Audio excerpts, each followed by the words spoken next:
Hello again. He's the Hall of Famer Mike Scheck. I am Tripp Rogers, and this is the Fantasy Sultans. And alas, it is our last show of the season, quote unquote. Yeah. Although fantasy's been over for quite a while, we always take some time to pause and reflect because we are the Sultans and we need to give advice that forces us to lose our leagues because everybody listens to us and copies our moves. Yeah, that's it. However, I am proud. I'm happy to say, got one winner. Won one league. Finished third in our Fantasy Sultans league, which I'm okay with. There's nothing wrong with that. Mike, I guess I'm gonna have to get you one of those. I suck at fantasy football. You never. Hey, I wasn't at the bottom. I was not at the bottom.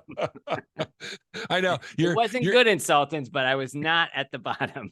You're taking whatever you can get, wherever you can get it, and however you can get it. That's right. It's like our buddy Mac was like, I finished 8th, I won the tournament, and I said nobody cares.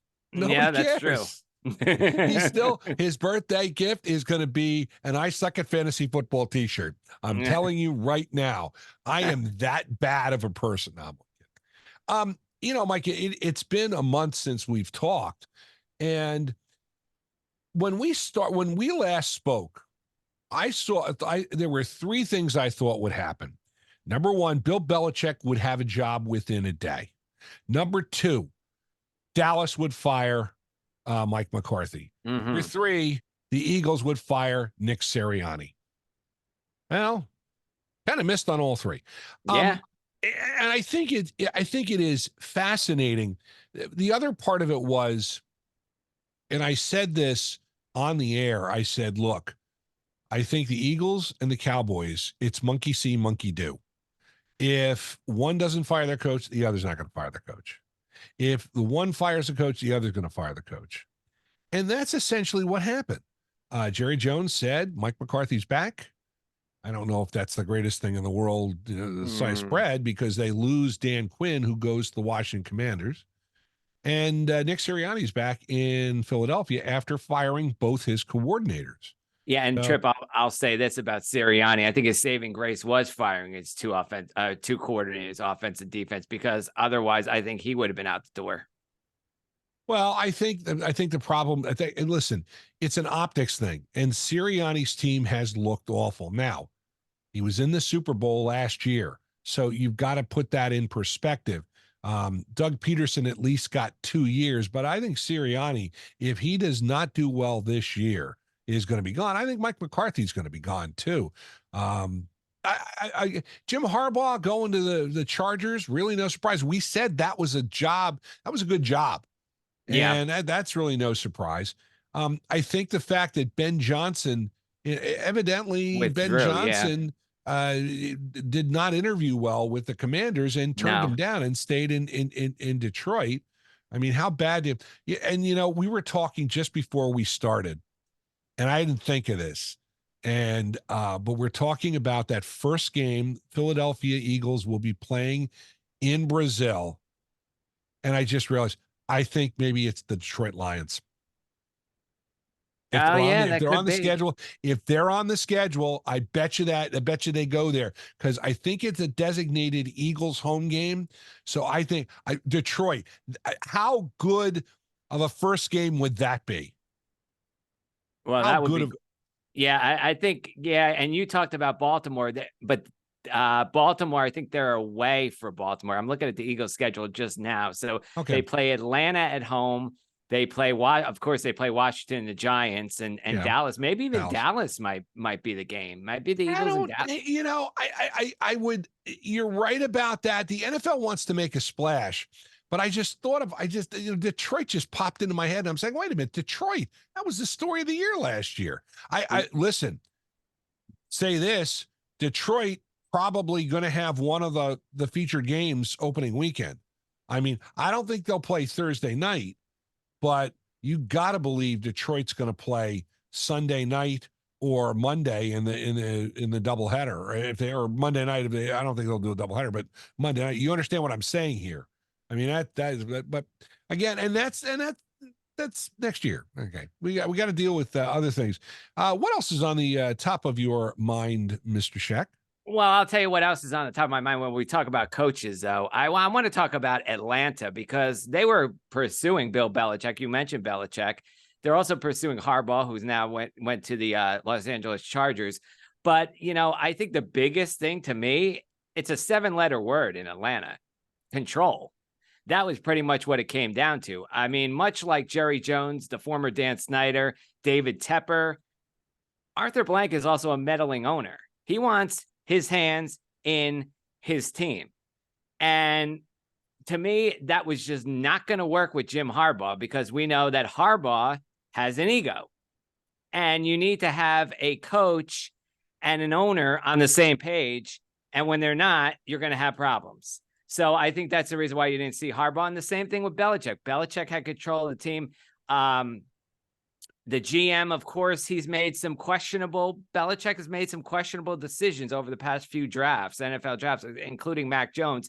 And I think the whole Mac Jones situation and what we saw with Belichick after he benched him, word is that they were not even talking. So that is not good when you have your quarterback and your coach not talking, after a benching and, of course, a decision by Belichick. I mean, things just did not go right in New England. And we kind of saw the writing on the wall in New England with Kraft and him, that they were going to split at the end of the year. And that was pretty much what we saw. But, I also want to talk about the NFL playoffs.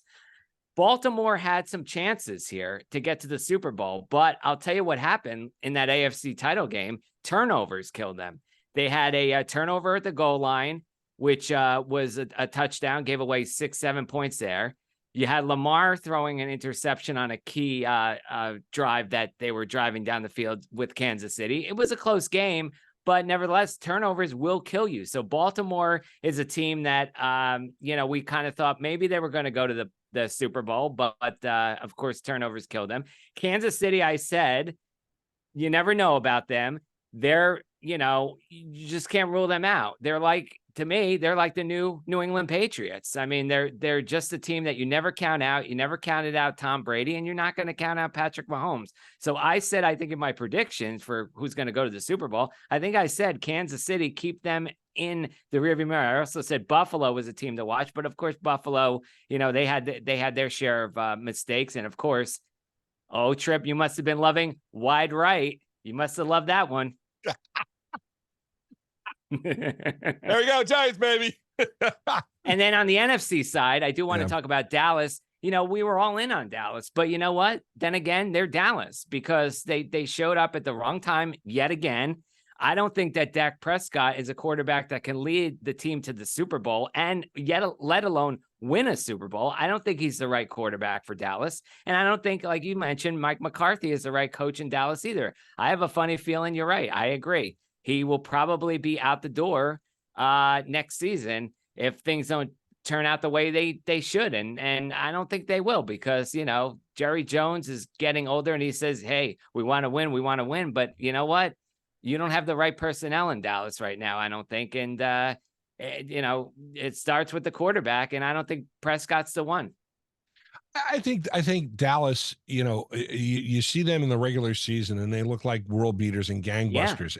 Yeah. And then they get into the playoffs and it just does not work. And I mean, the other part of it, the Dallas story, is the fact that they really got lucky because of that the play against Detroit getting the number 2 seed, but still, they got knocked off by a team that I didn't expect Green Bay to go in there and blow Dallas out like they did. And they did. That was an old-fashioned butt kicking. And, on the AFC side, Baltimore has no one to blame but themselves. You are absolutely right, Mike. I don't think it's Lamar Jackson's fault. I think everybody says Lamar Jackson's a loser in the playoffs, blah, blah, blah. I don't think so. The one thing I will say, though, and I guess I can ask you this. I mean, the Taylor Swift thing, I thought it was so great after the game when she was on the field. And I thought that was, listen, I'm a romantic at heart. I don't have a problem with Taylor Swift being there. And if Taylor Swift means more people are paying attention to the NFL, that's great. We'll get more people playing fantasy and more people we can beat. I'm looking at it that way. True. That is true. Yeah, it is true. Speaking of fantasy, let's move ahead now. A lot of people, we've had a chance to sit and think a little bit, and we've got to do our lessons learned. And top of mind with me in terms of lessons learned is you've got to trust your gut. And I say this because I made a couple of gut moves that really did well for me. Number one, I drafted Jonathan Taylor. When everybody was down on Jonathan Taylor, everybody was down on Jonathan, and they said, no, he's not, don't. I drafted him, sat him on the bench. Oh, man, he paid off really well. And he also came back after the injury and played really well. I think Jonathan Taylor is going to be back. That was number one. But when I say go with your gut, I do the one quarterback policy. I don't get a second quarterback. But after week one, I said, okay, let me grab this guy Stroud, CJ. Okay, nice week one. Let's draft him. Got him on a couple of teams, and he was my starting quarterback most of the year. Don't be afraid to make a move. And again, we talk about this in terms of quarterbacks. Sometimes the quarterback you draft may not have a good year, and it could be the guy you picked up to sit the bench is the guy who perhaps saves you. Of course, CJ Stroud had that bad week, the week I really couldn't afford it, and that's what knocked me out of the Sultans championship game, is because CJ Stroud just played terribly that week. But you got to go with your gut. And to win in fantasy football, and I'll say it a lot of times, it's luck. Sometimes you are lucky. And that's what happens. You can do all the research you want. You can get to that championship game, but there's got to be some luck involved. If you don't have luck, I mean, there's nothing you can do about it. Now, those are the two big, and then the other lesson I learned, again, it goes back to the quarterbacks. I don't know if I will make the same move I did this year, because I really went for a quarterback. I mean, that's a quarterback second, third round. And I don't know if I'll do that again, because I was kind of mixed results on that. But Mike, I know you were looking at the quarterbacks, and that's something you wanted to talk about. Well, I did want to talk about the quarterbacks. I had made a list going into the preseason as to what quarterbacks not to draft as your starter.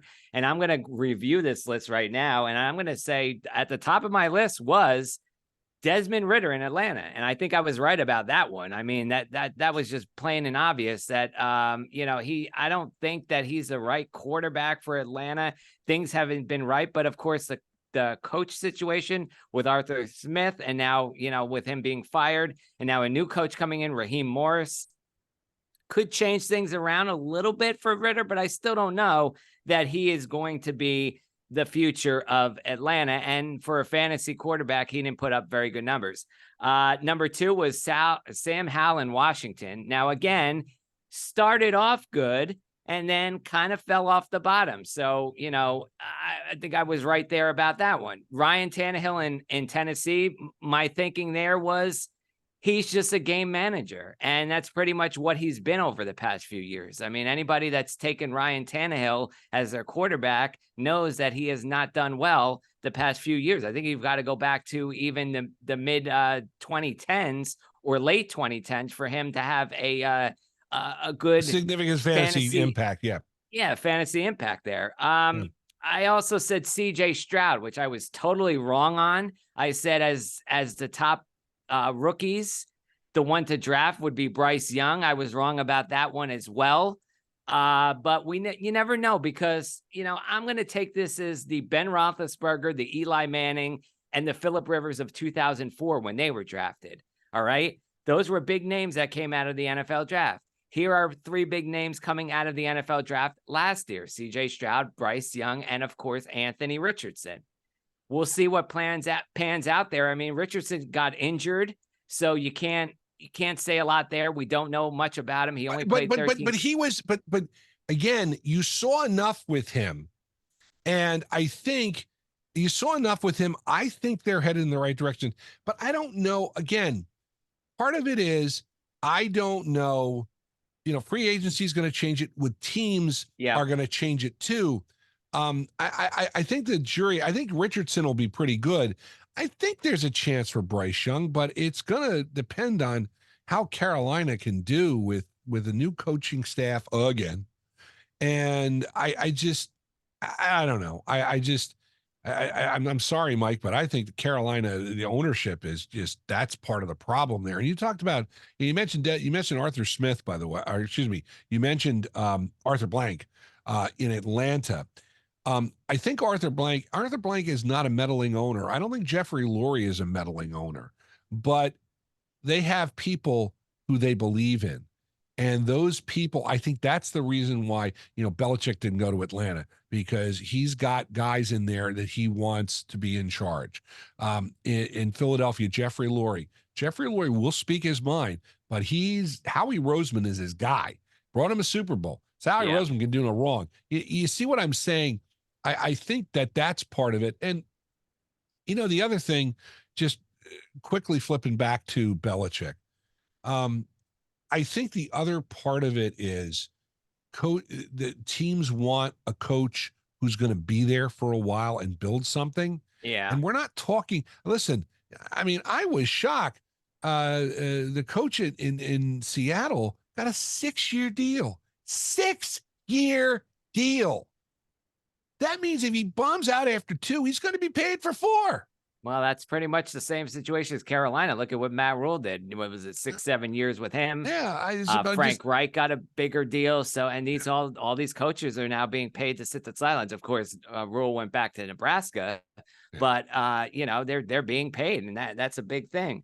I want to talk too about some lessons learned. A few other points. I think that when we take a look at ADP, I think we may be overvaluing it a little bit and treating it more like the fantasy Bible rather than it just being like a guideline. I think we're so wrapped up into, this player has to go at this certain spot, and we forget about not always being the case. And when you lock a player in at that particular spot and then they underperform, then you find yourself a little bit in trouble. So I think too much is being put into the valuing of ADP. Of course, Tony Pollard, I think, was a big case in point. He was a early round 2 or mid round 2 in our Sultans league. He was taken by me at the end of round 2, and look how he turned out. Sometimes what you think is a value pick because of where they're sitting doesn't turn out to be that way. So I think, like I said, ADP is being overvalued. I think we need to be paying closer attention to the running quarterbacks, because right now they seem to be king. You have Jalen Hurts, you have Josh Allen, Lamar Jackson, and of the top 10 fantasy quarterbacks, only Jared Goff ran for less than 140 yards. So when you're talking about you fantasy, forgot the Mr. Patrick Mahomes in there Patrick too. Mahomes. I mean, yep. I mean, you have them, but again, remember ADP. Average draft position. Yeah. Which means sometimes it's higher, sometimes it's lower. Yeah. But I think, again, I go back to what I said on lessons learned. Go with your gut. Yeah. And the gut, everything we were saying, Tony Pollard, he's with Dallas. It's going to be great. It didn't work out, did it? But you don't know. You have fantasy. Listen, we have fantasy gold and fantasy mold. I mean, every year you people are surprising and people are bad. That's just that. By the way, I know what I'm writing on my wall next year. Don't draft anyone for Dallas. Well, listen, our buddy Johnny I is like, why did I tell myself to draft Aaron Rodgers? Yeah. I mean, that was Johnny I's mantra all year. It's funny as could be. He is the Hall of Famer Mike Scheck. I am Tripp Rogers, and this is the Fantasy Sultans podcast. This is our wrap up for the year of 2023. And we talk about lessons learned. We talked about some news headlines. All right. So we're going to kind of roll ahead, and we do this every year, and it's always a lot of fun. We're going to do a way too early. I'm going to do a top 12. It was basically a first round of the draft. So we're going to do it way too early. Number 1, Christian McCaffrey. Mm-hmm. I mean, he was a rock star this year, and his team is in the Super Bowl. You know. Number 2, Justin Jefferson. I think he needs better quarterback play to really do well, but he was injured most of the year. But still, I think Justin Jefferson, again, you talk about luck. Justin Jefferson was injured, and that hurt you because you grabbed him in our Sultans draft, if I'm not mistaken. Yeah. Yeah. Number 3, I have got Jonathan Taylor, because I think the Indianapolis Colts, with Anthony Richardson is healthy, I think the Indianapolis Colts are going to be one of the teams to watch next year. Fantasy-wise, I think Jonathan Taylor is going to be a beast.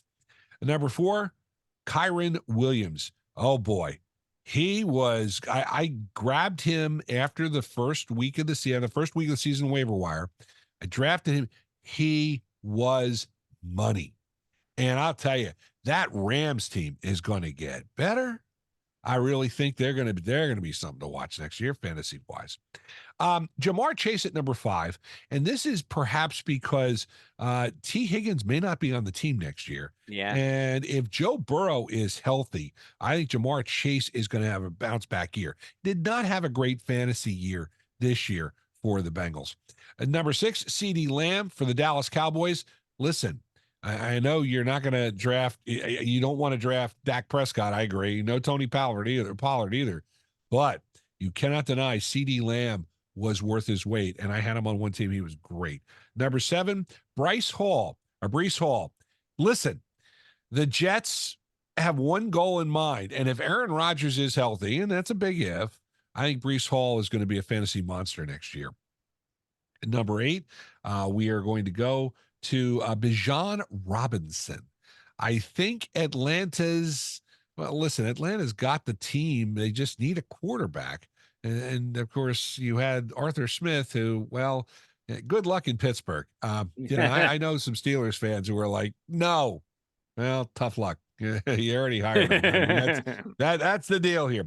Number 9, Garrett Wilson. He is, of course, with the Jets. Again, it's going to depend on Aaron Rodgers, but also the Jets have got to pick up a better backup quarterback. I mean, Zach Wilson, I think his time with the New York Jets is done.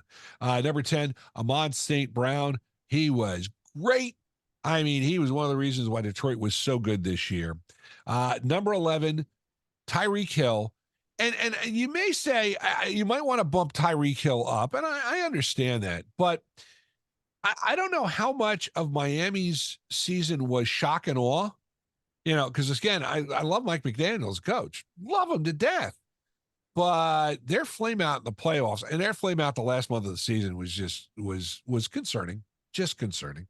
And number 12, I'm going to go with another Miami Dolphin, Devon Achane.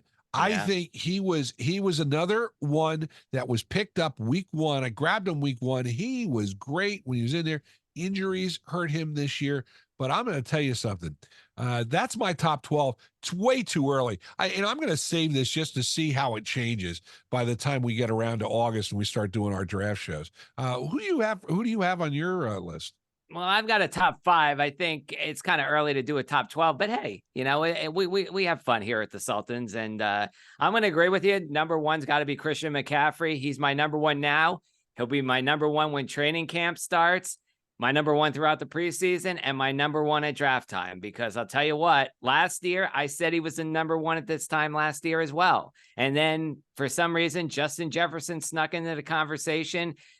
McCaffrey's injury prone kind of changed and shook some things up, some ideas and thinking and everything like that. But you know what? Turned out to be not the case. I don't care if he's injury prone. I'm rolling with Christian McCaffrey as number 1 next year.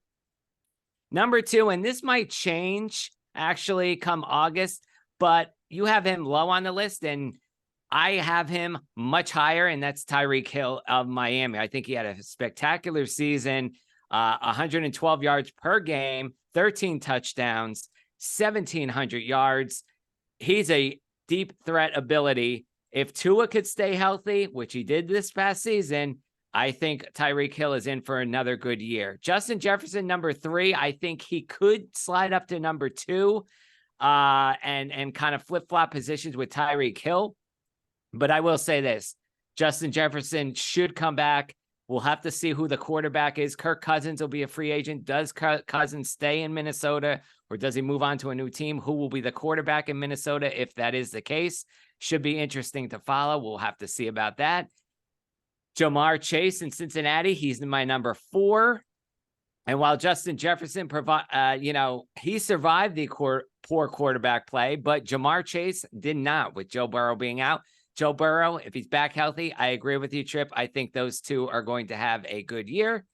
And I will go with Amon-Ra St. Brown from Detroit, because he had a great year in Detroit. I'll tell you what, I mean, I drafted him in our league. Well, one of the leagues that I was in, and you kind of questioned it, and I kind of questioned it too. I said, well, maybe I should have taken Mahomes over Amon-Ra St. Brown, but Amon-Ra St. Brown put up some good numbers this past year. So definitely going to be a number 5 for me.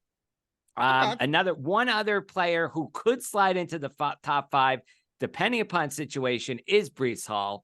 I think he has the potential to grow. Of course, Aaron Rodgers is the big X factor into that equation. How does he play? How the Jets get rolling? Do the Jets bring in a free agent and reunite Devontae Adams with Aaron Rodgers? That is yet to be seen. We'll find out in March.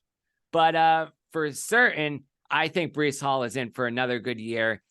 Look at the season he had coming off of ACL surgery. So, I mean, I think that says it all. So for me right now, he is, if he's not a mid round 1 pick, he's got to be in the top 5. Okay. All right. I like that. All right. We've got we've kind of laid the future out. There's one other future we've got to talk about. Sunday is Super Bowl number 58 in Las Vegas, baby. Vegas, baby. Yeah, that's what we're talking about. Little Brent Musburger. Yeah, Brent Musburger.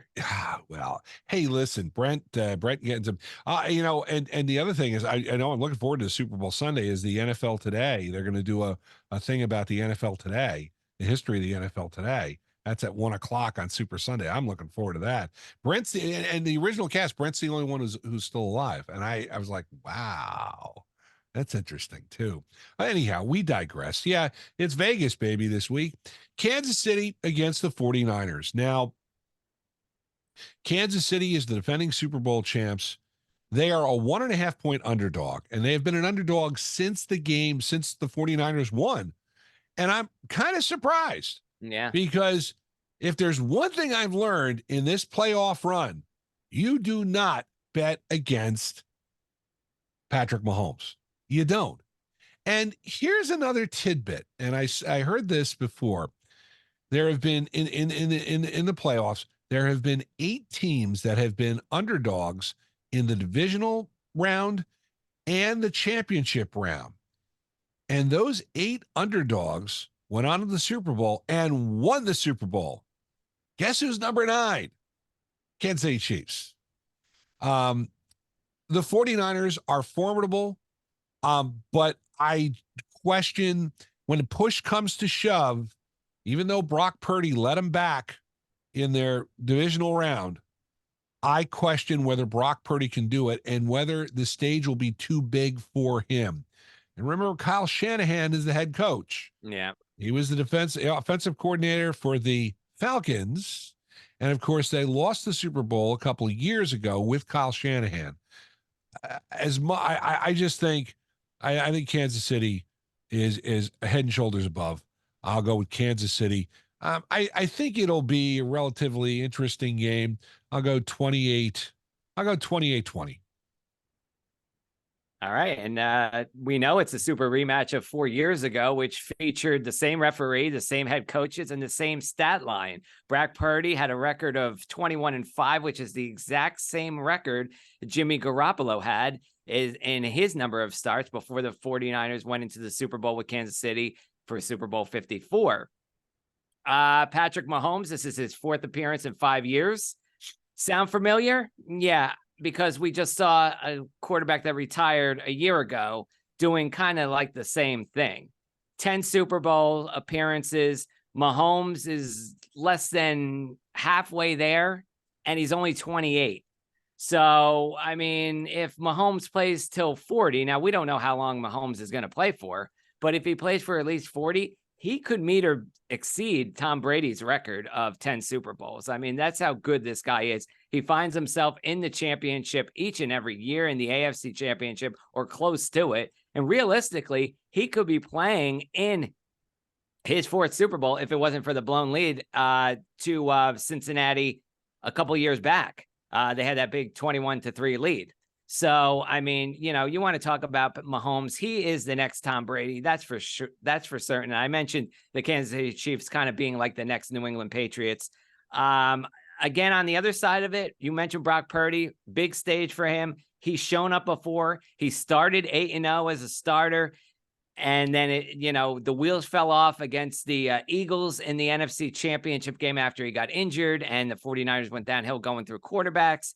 And then, after that, they kind of, were back and forth. They started hot, then they got cold. They started hot, but they seem to be finding a rhythm again.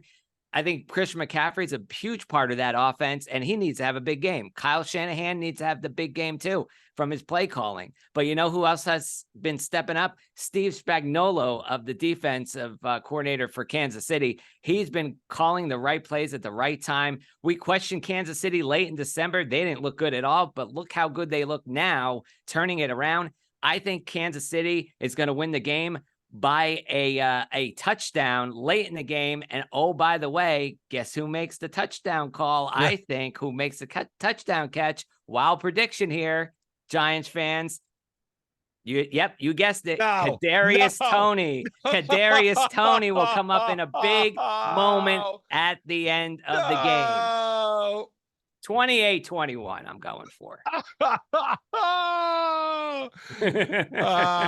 You got. Oh, let me take that knife out of my bag. Nah. All right. That is going to wrap up the Fantasy Sultans. We'll be back again in April, just before the draft. We'll do a show. Of course, if you have any questions or comments, just email fantasysultans@gmail.com. And of course, you find us on YouTube and on Spotify for podcasters. By the way, if you like the music of the 60s, 70s, and 80s, it's the WTRSradio.com. He is the Hall of Famer Mike Scheck. I am Tripp Rogers. We are the Fantasy Sultans. We help you win your league. We are the Fantasy Sultans. And you are not.